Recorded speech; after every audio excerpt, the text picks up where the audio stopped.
We live in a twilight world. Let's do another quick recording. I'm in a very, very busy car park, by the way, so there's probably going to be a lot of background noise, yeah? I'm actually just outside my gym. I've just had breakfast. I'm waiting for it to go down. I'm going to go to the gym quickly. It feels to me like time has kind of leveled out a bit. I mean, how we're perceiving time or how I'm perceiving time. I remember like last year, it was going so quick, it was just ridiculous, right? You know, for me, I could basically choose one thing. Is either a day down the beach or I could go gym. I could never do both. There just wasn't enough time in the day. It seems to have leveled out now, so I probably can do 2 or 3 more things lately. So yeah, man, let me know if time has leveled out for you as well. But anyway, back to a video I'm going to do today, which I'm going to call Old Technology in a New World. And I've got 4 images here. This is a Fiat Panda. This is the Sony FDR X3000, the action camera I use.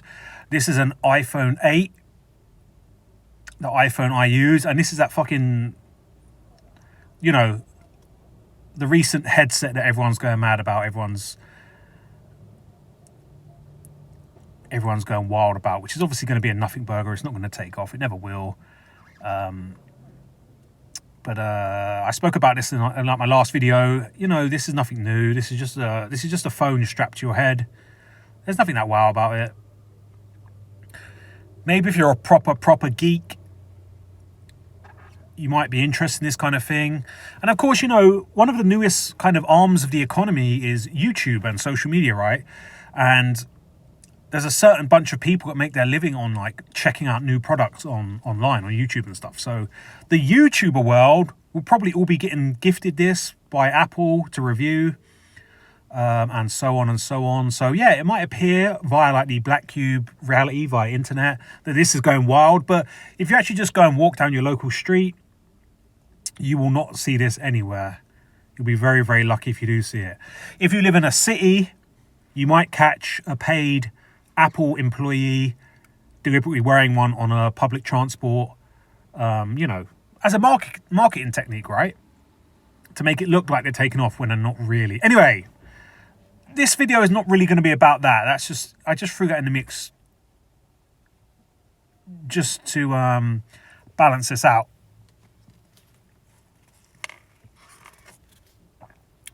So my car currently is out of action. The clutch has gone, and my garage is so busy that they're not going to be able to see or deal with my car for about two more weeks. You know, and obviously I could go to another garage, but this is a garage I trust, a mechanic I trust. He's reasonably priced. He seems quite honest. You know how it is, man. Some of these mechanics, they really do push their luck and stuff. And, you know, when you find a good mechanic, they're worth their weight in gold. So anyway, I am borrowing a Fiat Panda. Not this particular one. This is obviously a very, very old Fiat Panda, but I got a slightly newer one. But yeah, man, a Fiat Panda, which is quite a tiny little car. If you live in UK or Europe, you're probably well aware of what a Panda is. But for people in America, you might not have heard of it. It's just kind of like a very small car. I would probably say built for Europe. You know, Fiat is, I think, an Italian company. And the Panda has been around for years. It's a very iconic vehicle. Yeah, man, it's very much built for small European cities where the roads are very small and the parking space is very small. You know, it's very economical. But yeah, man, I got a Fiat Panda, and what can I say? I'm falling in love with the fucking thing.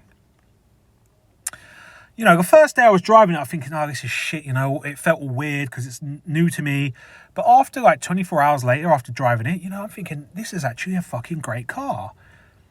You know, it's so tiny. It's like a go-kart, yeah? And you're like whipping this go-kart around. You know, it only costs like 40 quid to fill it up. But the main thing I've noticed is that everything inside it feels really solid. Yeah? The gear stick feels solid. The clutch pedal, the accelerator, the brake, all feels solid, yeah? The indicator stick, when you click it on, it feels solid.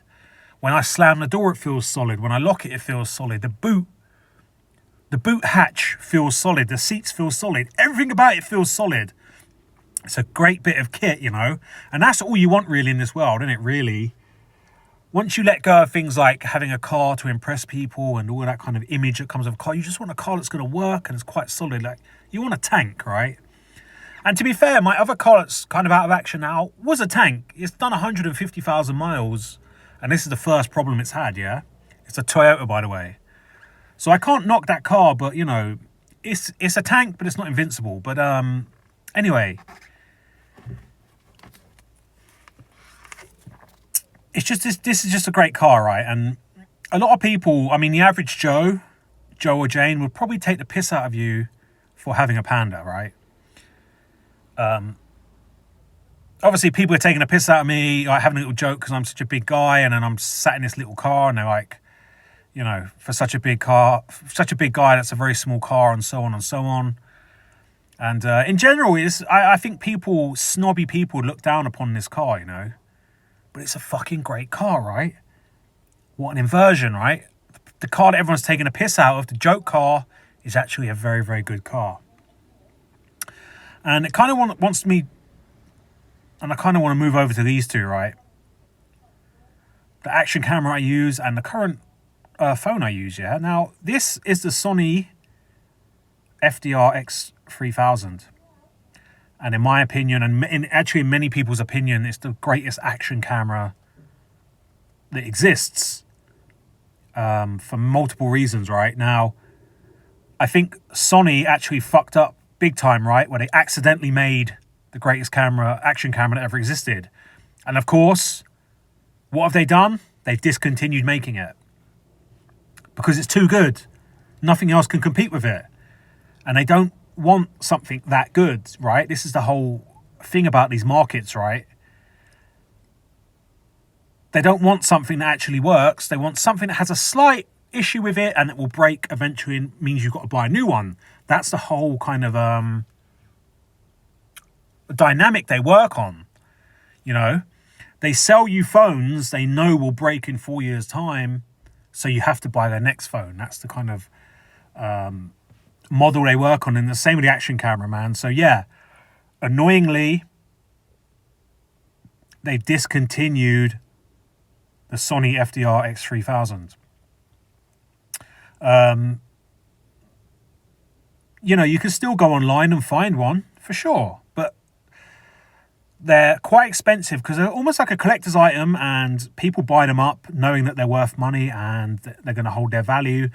And of course, like, most of them are out of warranty now, right? Because this action camera must be 6, maybe 8 years old now, yeah? And this is a problem I had. I'm now on my second one, yeah? My first one done well, but the actual little spring in the back that makes the stabilized image, one of the springs broke or whatever. And luckily, it was under warranty from the people I bought it off, so they managed to find me a new one, but it was a lot of work. I pretty much had to go find it for them, and they had to do a swap.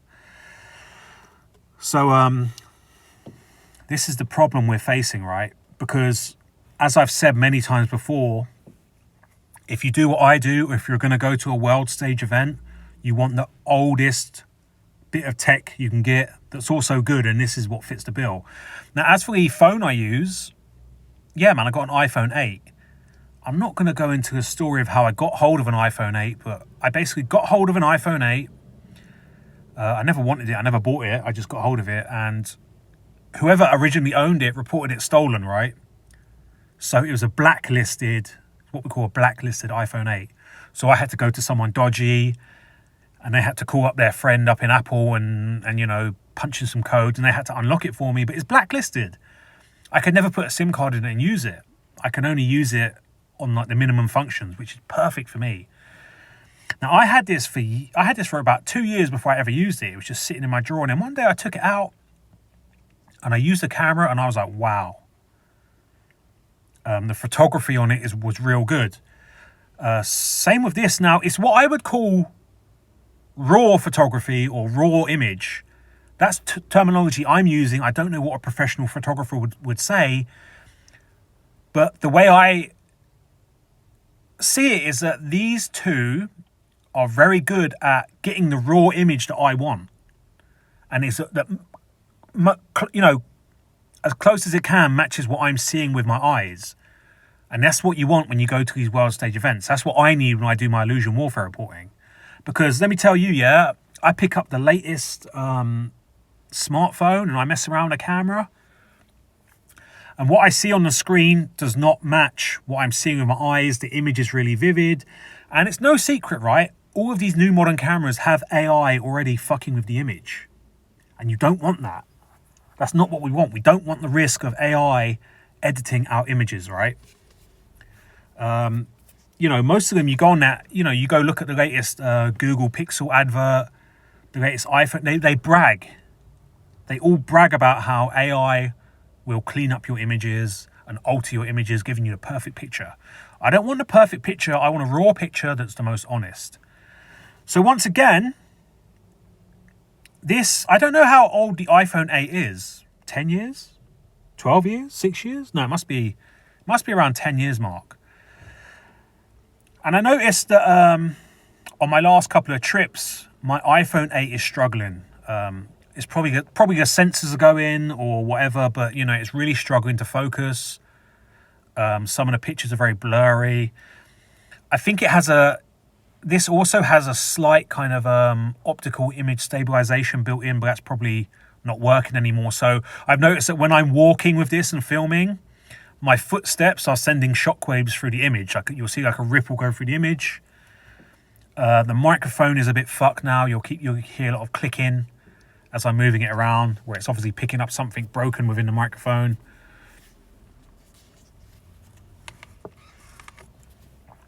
You know, at the end of the day, it's general wear and tear, right? I mean, if this is a 10-year-old camera and I've taken it all the way from the Battle of Kiev to the wildfires in Rhodes in Greece, you know,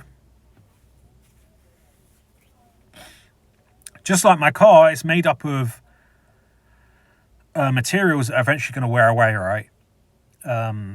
Same with my, you know, this camera, you know, I'm on my second one, yeah, but it's still going to be 8 years old. I mean, my first one, I strapped that thing to my motorbike and I was driving around, you know, the Greek islands, and the vibration on the motorbike was a lot. And obviously this camera done an amazing job of stabilizing the image, but that constant, you know, I must have got about 12 hours of footage, right? But that 12 hours of constantly shaking around the springs and the stabilization system, it's obviously going to take its toll, right? So this is a big problem we're going to face as we move further on. These good, reliable, old bits of technology that are perfect for what we want in purveying what's really happening are going to get harder and harder to come by, right? Because I can go buy a new iPhone 8.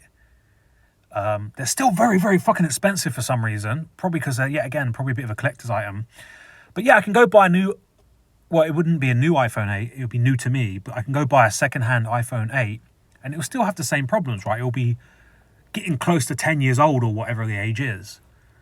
So, yeah, man, we're facing big problems now moving forward. Because, like I said, it's no good taking your AI altering Black Mirror camera to a world stage event. There's a chance it will just, well, it will show you the fiction instead of the reality, right? A bit like this here, the fiction goggles. The inverted, they live goggles, right? So yeah, man, I don't know. I don't know what I'm going to do.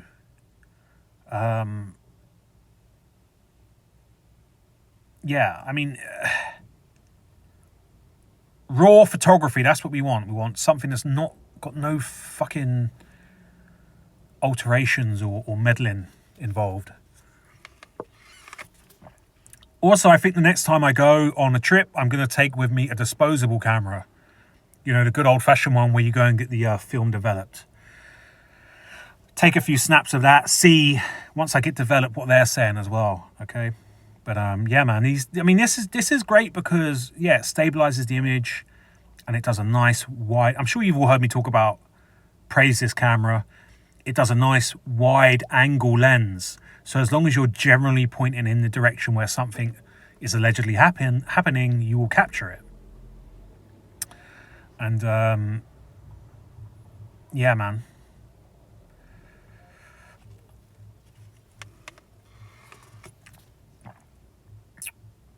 I might even, I don't know, I might get a compact camera maybe. I've seen they're quite cheap. Um, yeah, just keep a compact camera in my pocket. Perhaps that's a better option. Buy an older camera, a compact camera, and just use that, because most of them you can record video on and so on. But yeah, again, a lot of them have the kind of zoom in and out lens, and I know a lot of them go eventually as well. And what happens is I had one of them kind of compact cameras before, and once that zoom in and out lens goes, you're fucked, because you go and whip it out of your pocket to quickly capture the action, and the lens won't open, the shutter won't open, and all that kind of stuff, and you've lost the moment. But also, by the way, I only plan on doing this another year. I mean, in my head, I've only got really 2 more Illusion Warfare reports in me.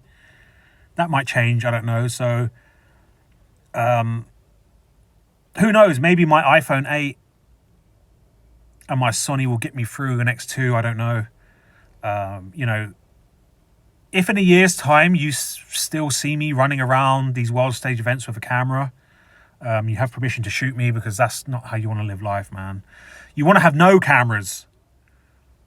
Yeah, your eyeballs are all the cameras you need, and you need to have faith in your memory. You know, I think the future is not having any kind of digital device on you whatsoever. Perhaps maybe a compact camera in your pocket on the off chance you see a fucking something spectacular that the rest of the world might need to know about. Or not even the rest of the world. People in your tribe might need to know about. Maybe.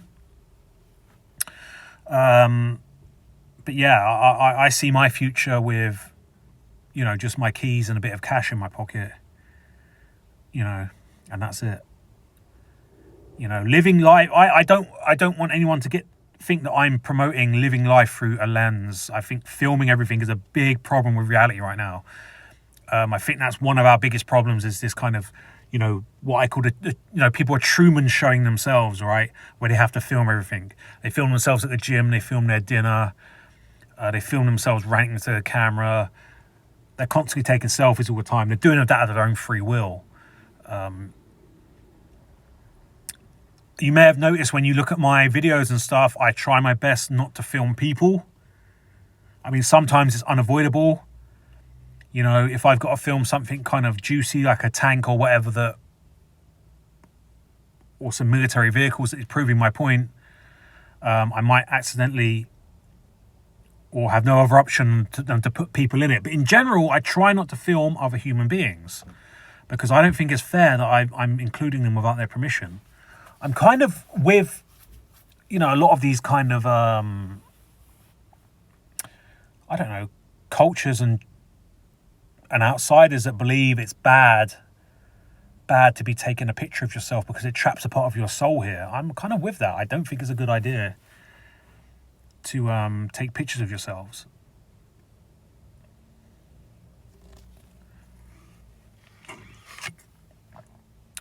So yeah, anyone that's I don't know. I was about to say anyone that knows about photography, like drop in the comments, maybe something. But also, I kind of don't want people to, because I'm probably not going to read it. Just being honest with you. You know, I've been looking at action cameras for many, many years now. It's kind of it was at one point like a bit of a guilty pleasure. Like, what action camera should I buy? And obviously this one wins it.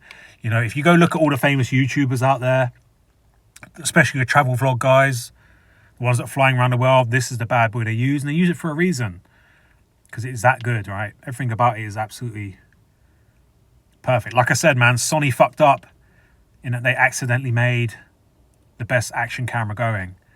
I will say, though, one of the downsides to this is, you know, it's what we call a shotgun style, and it's long. And when you're walking around with this, it grabs a lot of attention. People look at you, right? Which is not ideal if you're trying to be discreet. When you walk around with a phone camera, nobody bats an eyelid. You can walk around all day long with a phone camera filming, no one gives a shit. When you whip out this thing, which is only slightly different in shape, everyone's really curious. Everyone wants to know what it is. Everyone's looking at you like you're an alien. Funny, right? Very interesting, because it's essentially the same thing, but this is socially acceptable to film everything on this. Whip out this tiny, and this is only tiny, right? You hold this in your fingers. Yeah, people look at you. So, for example, when I was in Kiev, during the Battle of Kiev, when on every street corner there was, the Ukrainian territorial defense guys, who have been tasked with looking for spies, you didn't want to whip this out, right? The worst thing you could have done is whip this out. And what you usually do is you put it on a tripod stick so you can hold it. You would have probably been arrested straight away, right? But what you could do is kind of plug your earphones in and make out like you're just having a phone conversation with someone, but really you're secretly filming with this, right? This is a lot more better when you're trying to be discreet. So yeah, man, that's the one thing I will say. This is obviously the best when you got, like, when you're on like a motorbike or something and you need stabilization. This is ideal. This was okay in France when it was so busy, when I was covering the riots. It was so busy and there was loads of people running around with like mad kind of camera setups. Some people had them DSLR cameras mounted on like them gimbal things with a giant fucking one of them fluffy, what do they call it, dead cat microphone and stuff. So it didn't really matter in France because every other person was a wannabe photographer, a wannabe journalist. Didn't matter at all. Somewhere like Ukraine, it does matter. It does stick out. So, yeah, man. I mean, I'm surprised. Yeah, well, I'm not surprised, but I was going to say, why hasn't someone made an action camera that's flat and it looks like was built in to a smartphone? The answer is obvious. Just like this, they don't want to fuck up and accidentally make the world's greatest bit of technology. They always want to have something that's 90% good, that's got a 10% issue. And that's the thing if you go and review action cameras right now, every action camera is 90% good. Every action camera has that 10% of a problem that the other one doesn't, if that makes sense, right? So you might find there might be one that ticks all the boxes, but you'll go and check and it has a problem with like overheating batteries. And you'll hear people report that, like once you start filming over half an hour, the batteries get so hot that it keeps shutting off your recording. So that little one issue will put you off that camera. It'd be otherwise a perfect camera. Then there's another one that's like, okay, it's really good, it's really tiny, the battery is amazing and stuff, but it only films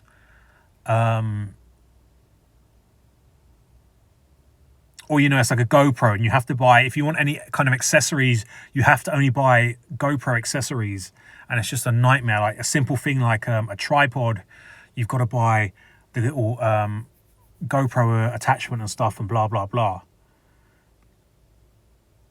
Yeah, there's a good one called the Insta Go 2, I think, which is this tiny little one that you could probably, just attach it to your cap or something, or put it in your pocket.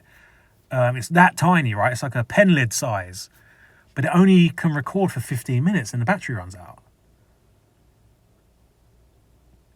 And then the way around it, as you buy a little attachment, you can plug it into a battery pack and that, and then now it's the same size as this. And, it's just like, there's a problem, and they deliberately do this, right? Anyway, photography and the issues with it. We live in a twilight world, there are no friends at dusk.